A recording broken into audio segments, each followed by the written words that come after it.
Alladzi khalaqal mauta wal hayata liyabluwakum ayyukum ahsanu amala. Wa asyhadu an la ilaha illallah wahdahu la syarikalah wa asyhadu anna Muhammadan abduhu wa rasuluhu alladzi la nabiyya ba'dah. Zikrul maut, mengingat mati, adalah salah satu pencegahan diri kita dari berbuat durhaka kepada Allah. Itu adalah sebuah hal yang sudah menjadi di kalangan para ulama sebagai satu pencegahan yang besar terhadap seseorang. Kalau Anda tidak percaya dengan teori ini, silahkan lucuti kesibukan Anda.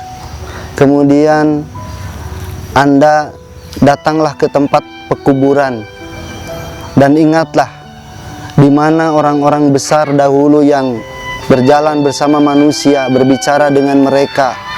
Kemudian mereka di mana sekarang? Tidak ada lagi tawa terdengar. Tidak ada lagi mereka bersama-sama dengan teman-temannya.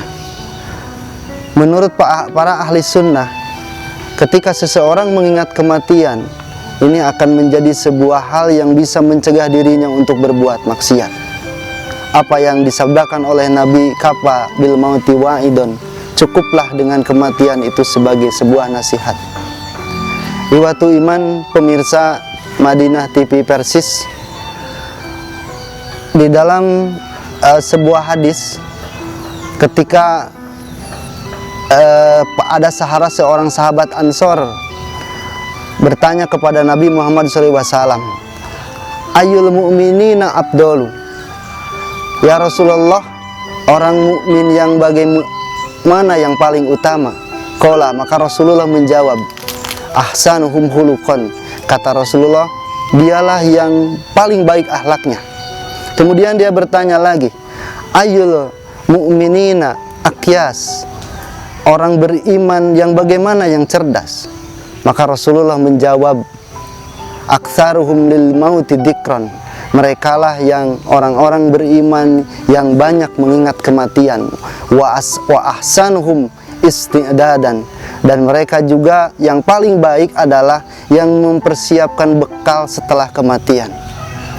Jika kita berbicara umur, perlu diketahui dibandingkan dengan makhluk Allah yang lain, salah satu contoh, manusia itu panjang usianya sudah kalah. Contoh, ada hewan yang usianya itu 3 kali lipat manusia. Contohnya kura-kura. Kuya cek orang Sunda, kan? Kura-kura ini bisa mencapai usianya 250 sampai 300 tahun. Sering kita satu ketika berdoa kepada Allah supaya minta dipanjangkan umur. Padahal mau berapa umur kita itu panjangnya? Dengan kura-kura saja manusia itu kalah.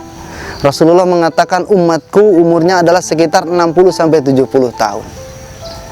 Tapi kura-kura ini walaupun umurnya panjang, dia tidak karena langkahnya yang begitu lambat, dia hanya bergerak tidak jauh. Kalau ditakdirkan misalkan ada kura-kura yang lahir di Pamengpeuk, itu bisa dipastikan dia tidak akan keluar dari Pamengpeuk.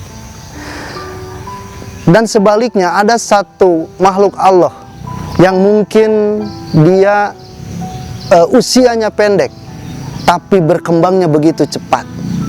Contoh yang sekarang lagi menjadi pandemi buat kita, wabah. Contoh bakteri virus corona.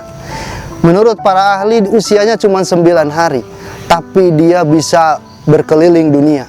212 negara itu sudah disinggahi oleh virus itu.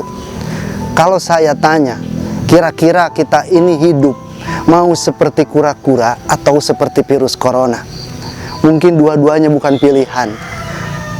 Makanya kita berdoa kepada Allah, mudah-mudahan kita ini ketika meminta usia, mintalah umur itu umur yang berkah. Seperti dalam hadis tadi, orang yang cerdas adalah orang yang banyak mengingat mati. Yang kedua, orang yang dia itu mempersiapkan bekal setelah kematian. Dunia ini sekarang nyata, akhirat itu baru cerita. Tapi setelah kematian, akhirat itu benar nyata dan dunia hanyalah cerita. Ikhwatu iman, Rasulullah menyebutkan kematian ini adalah sebuah pintu. Semua orang sekarang sedang mengantri melalui pintu itu. Semua orang, tidak ada yang usia berapa, mau dia sudah tua atau baru lahir, itu pasti melewati pintu itu. Tergantung takdir yang Allah takdirkan kepada dia. Kata Rasulullah dalam sabdanya dalam riwayat Imam Ibnu Nazar, baina abdi wal jannati sab'u iqabin, antara seorang hamba dengan surga, dengan akhirat itu ada 7 kesulitan, ada 7 pintu yang harus dilalui. Akhwanuha al-maut, yang paling rendah, yang paling ringan itu adalah kematian. Wa as'abuha, dan yang paling berat itu adalah al-wuqufu baina yadayillah, ketika kita ada di hadapan Allah, berdiri di hadapan Allah. Ibta'allaqal mudlimun biddolimin, ketika orang yang didolim menuntut yang mendoliminya. Dari kalimat yang kedua, yang paling sulit kita berhadapan dengan Allah, ini bergantung bekal kita yang dipersiapkan di dunia. Dalam sebuah hadis yang lain, dalam riwayat Imam Bukhari dan Muslim dari Adi bin Abi Hatim, Rasulullah menggambarkan bagaimana keadaan seseorang ketika persiapan di dunia untuk bekal di akhirat ditentukan ketika kita hidup. Rasulullah bersabda, la yakifanna ahadukum, benar-benar seseorang akan berdiri di hadapan Allah, baina yadayillah. Kemudian laisa bainahu wa bainahu turjuman, laisa bainahu wa bainahu hijabun wala turjuman, antara dirinya dengan Allah itu tanpa batas, tanpa hijab. Jadi face to face kita nanti dengan Allah. Dan tidak ada penterjemah. Nah, biasanya kalau orang berbicara 4 mata, misalkan presiden berbicara 4 mata dengan duta besar luar negeri, padahal banyak mata di sana, ada penterjemah. Tapi kita nanti di hadapan Allah, ketika di sidang pengadilan Allah untuk mempertanggungjawabkan amal, kita langsung berhadapan dengan Allah tanpa seorang penterjemah.